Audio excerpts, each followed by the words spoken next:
Hey kids, have you ever been really afraid?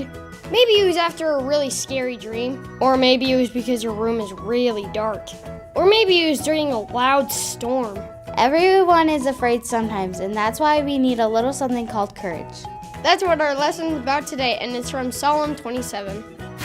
There's no need for fear if the Lord is your light. The guy that wrote the psalm was named David, and he had a lot of enemies. He had a lot to be afraid of, but here's the first verse he wrote in this psalm. The Lord is my light and my salvation, so why should I be afraid? David knew that with God by his side, he didn't have to be afraid. And that's the same for us. When we have God in our hearts, He will always protect us. God invites us to talk to Him whenever we are afraid.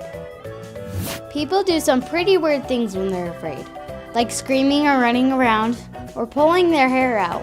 But have you ever thought when you were afraid that you could just talk to God? You can talk to Him and ask Him to help you make you brave. In fact, He wants you to do that.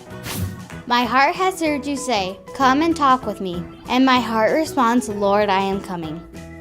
It's that easy. It doesn't matter how scary the situation is, God is always willing to talk. So next time you're feeling afraid, tell God about it and ask Him to make you brave.